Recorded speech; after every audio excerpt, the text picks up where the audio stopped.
Over the years, there have been plenty of respectful and some not-so-respectful rivalries in the UFC, starting off with one that's probably one of the most respectful and fondly remembered: Dan Henderson and Shogun Rua. Nobody could have imagined that the main event matchup between these two would result in one of the greatest MMA fights ever. The 5-round battle was a back-and-forth combat in which both competitors repeatedly dropped the other.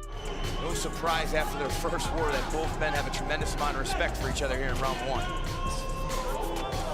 Another vicious leg kick landed. After being constantly floored in round 1 of their rematch in 2014, Henderson was able to knock Shogun out. Despite their remarkable 2-fight run, the competitors maintained their composure and showed one another the utmost respect. Well, the same can't be said about Rampage Jackson and Rashad Evans' intense rivalry. The UFC made a wise choice by pairing Jackson and Evans as coaches on The Ultimate Fighter. They frequently invaded each other's personal space and badgered each other with nasty remarks. Their feud reached a peak at UFC 114, one of the year's most popular pay-per-view events. Jackson was decisively defeated by Evans using his wrestling skills. The build-up was must-watch TV, even though the bout itself wasn't all that impressive. Unlike these two, some fighters have more respect for each other, such as Randy Couture and Chuck Liddell. One of the greatest rivalries in MMA history was between these guys. In 3 years, the two faced 3 times, with Liddell ultimately winning the trilogy. They competed as coaches in the first season of TUF, yet they always treated one another with respect. The two never lacked decency. Now, talking about lack of decency, Tito Ortiz and Ken Shamrock. These two were bitter enemies. Shamrock would typically struggle to respond skillfully to Ortiz's persistent teasing and become enraged. Ortiz knocked out Shamrock with a technical knockout 3 times. The opponents also competed in The Voice as coaches. Things became quite intense, and there was no love lost between the rivals. That said, two rivals that had tons of respect for each other were Frankie Edgar and Gray Maynard. The rivalry between them is unquestionably in the top 3 in terms of the intensity of the fights. Edgar won the first encounter, but Maynard won the next 2. Maynard routinely hammered Edgar with strong blows in the early stages of their fight. In the championship rounds, Edgar would always find a way to rebound and bounce back. Edgar came from behind to defeat Maynard in round 4 of the trilogy. Despite their fierce rivalry, they had to appreciate one another after spending more than 50 minutes in the cage together, which is a huge contrast from Nate Diaz and Conor McGregor. Both Nate and Conor were aware that their combined trash-talking would be favorably received by the MMA community. The result was that the two frequently attacked one another and quarreled whenever they had the chance. Conor picked up the pace after the fight got rolling in the first round, but he started to slow down late in the second. To the amazement of everyone watching at home and in person, Diaz saw his opportunity after McGregor attempted an untimely takedown. He instead countered his takedown and caught him in a rear naked choke.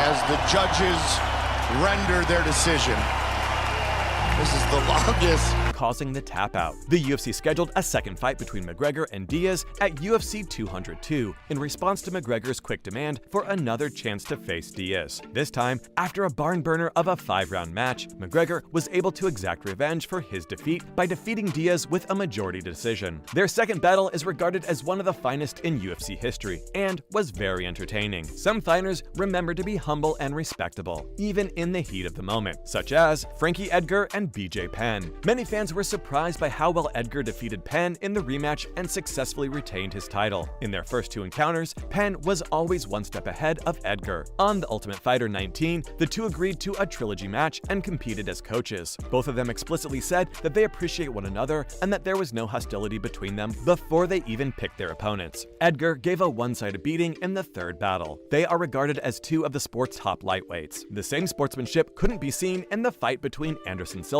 and Chael Sonnen. Sonnen was mainly to blame for this fierce rivalry. He constantly made fun of Silva's background, family, friends, and nation. All of this was a plot to make the champion feel bad during their eagerly awaited championship battles. Silva outstruck Sonnen 5-1 throughout the whole fight, but the champion caught Sonnen off guard in the 5th round with a triangle choke armbar to force the stoppage. Sonnen was largely recognized for his powerful grappling and ground and pound skills. What kept this conflict going throughout the 2-year pause before the scheduled rematch was put in stone was Sonnen's banter. This is the end of the round. Anderson attempts a Kimura here while Chael Sonnen has his back, Sakuraba style.